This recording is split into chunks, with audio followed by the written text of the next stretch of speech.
You have walked past hostile architecture every day of your life. You've crossed the same intersections, taken the same shortcuts, walked past the same bench with armrests designed to refuse your body, and never wondered why someone would engineer a city against you. But what if every road you've ever chosen was never yours? What if psychogeography, the study of how urban design shapes your emotions and behavior, reveals that your city has been quietly conspiring against you? Picture the walk you take most often, the one you don't think about, the buildings on either side of you, the bench with the armrests in the middle. That's exclusionary design, the store window that draws your eye every single time, even though you've never gone inside.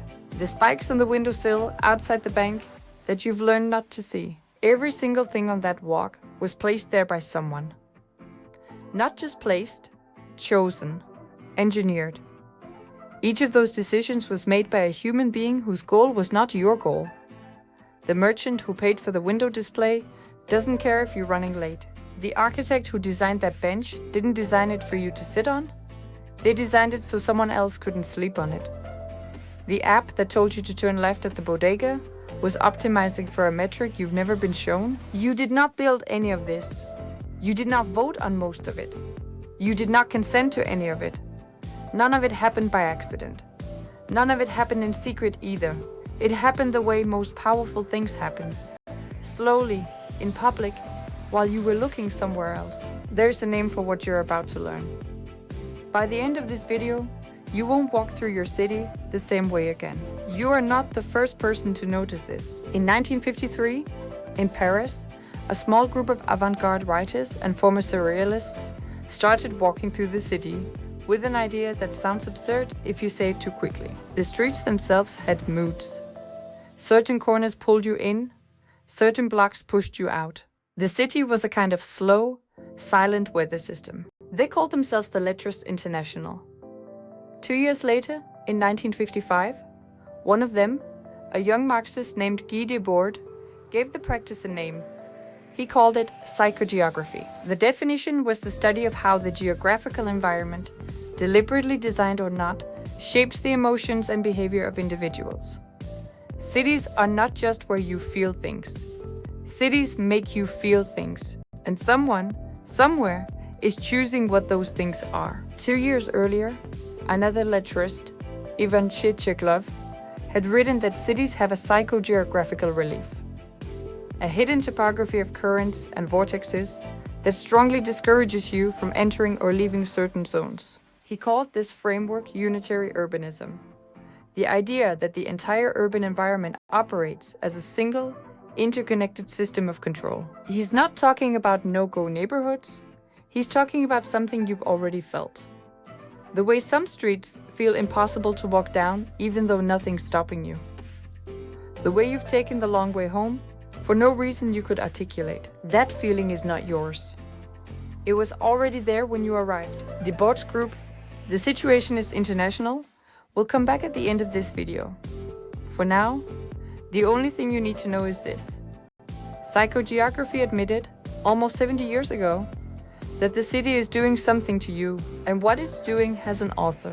The easiest place to see the conspiracy is in the cheapest material it uses: concrete. When concrete refuses you, the refusal is on record, poured, set, unalterable. The first lever is the most visible the moment you know where to look. It's called hostile architecture. And you've walked past more of it today than you've noticed in your entire life. Look at the benches in your city. On a lot of them, the armrests are not at the ends. They're in the middle, breaking a single bench into 2 or 3 small islands. There's no ergonomic argument. The armrest is there to make it impossible for a human being to lie down. Look at the windowsills outside the bank, the shop alcoves, the flat ledges where someone could rest. You will start to see small spikes embedded in the concrete, or studs, or jagged stones pretending to be decorative. In academic circles, this falls under CPTED, crime prevention through environmental design, though critics prefer the term defensive architecture. In London, designers produced a piece of public furniture called the perfect anti-object, the Camden bench, a single curving block of concrete with no flat surfaces. You can't sleep on it. You can't skateboard on it. Nothing can be stashed inside it. Graffiti can't be applied cleanly. Every single thing a human body might want to do with it has been engineered out. This is what hostile architecture is. The city wearing armor against the human body. You'll hear an argument that the spikes and armrests are aimed at someone else. At rough sleepers. At skateboarders. That's true, but a surface that refuses one body refuses all bodies. The bench that can't be slept on can't be lain on by an exhausted parent. The doorway that's no longer shelter is no longer shelter for you either when it rains. Public space stops being public the moment it stops being soft. And the city you live in has been getting harder year by year, by design. Urban theorist Jane Jacobs wrote about the importance of mixed-use neighborhoods and human-scale design. Everything hostile architecture works against. The first lever was made of concrete. The second is made of nothing you can see. Frequencies and lumens your body responds to before your brain has been told they're there. Start with sound. There's a small device, originally designed in the UK, that emits a sound only people under 25 can hear. It's sold to shop owners and councils to make a place painful for young people without making it painful for anyone old enough to be a customer. The device is called the Mosquito. If you're old enough, you walked past it in silence. If you're not, you got a low, awful ringing in your skull, and you walked faster. A few years ago, in West Palm Beach, Florida, a luxury waterfront pavilion did not want homeless people sleeping on its patio overnight. So the city began playing the children's song, Baby Shark, on a loop. All night, every night, alongside another song called Raining Tacos. A spokeswoman said the music was there to encourage people to seek safer shelter. That's the conspiracy speaking in its own voice. The sound was not described as a weapon. It was described as a kindness. If you can hear it, sound moves you. If you can't hear it, sound moves you anyway. The grocery store playing slow music is slowing your footsteps. The boutique playing fast music is speeding up your decisions. Now turn to light. You walk toward what's bright and away from what's dark. The blindingly white interior of an Apple store is lit to pull you in from the sidewalk. The shadow that pools next to benches under a railway bridge is a quiet way to say, do not stay here. You think you're walking through a city. You're walking through a stage. The lighting plot is in someone else's hands. The soundtrack is already playing. And the part you're performing is the part of a person who keeps moving. If you want to know where the conspiracy was rehearsed before it spread outdoors, you have to walk into a store. The third lever was born indoors, tested on millions of shoppers in a laboratory built for the purpose. The laboratory was the shopping mall, and it had an architect. His name was Victor Gruen. He fled Nazi-occupied Vienna in 1938 and arrived in New York with almost nothing. He changed his name to Victor Gruen. In 1956, in Edina, Minnesota, his firm opened the building that would change every suburb on Earth, an enclosed, climate-controlled, 1.2 million square foot interior space called the Southdale Center. The first modern indoor shopping mall. Gruen was not a salesman. He was a refugee. He had grown up in a city of plazas and cafes, and what he wanted to give the American suburb was a public living room, a civic heart. Urban planner William H. White later studied similar public spaces, documenting how people actually use plazas and parks. Research that stood in stark contrast to what Gruen's malls would become. That's not how it would be used. Within a decade, the developers who copied his template understood something he hadn't intended to teach them. Put a person inside an enclosed, windowless environment, with winding paths and no clear sightlines, with bright lights and constant music, and the person would forget what they came in for. They would slow down, start drifting, begin to buy. The phenomenon now has a name. The Gruen transfer. The moment you walk into a store with a list, milk, bread, dish soap, and 20 minutes later walk out with a bag of things you didn't know existed when you entered.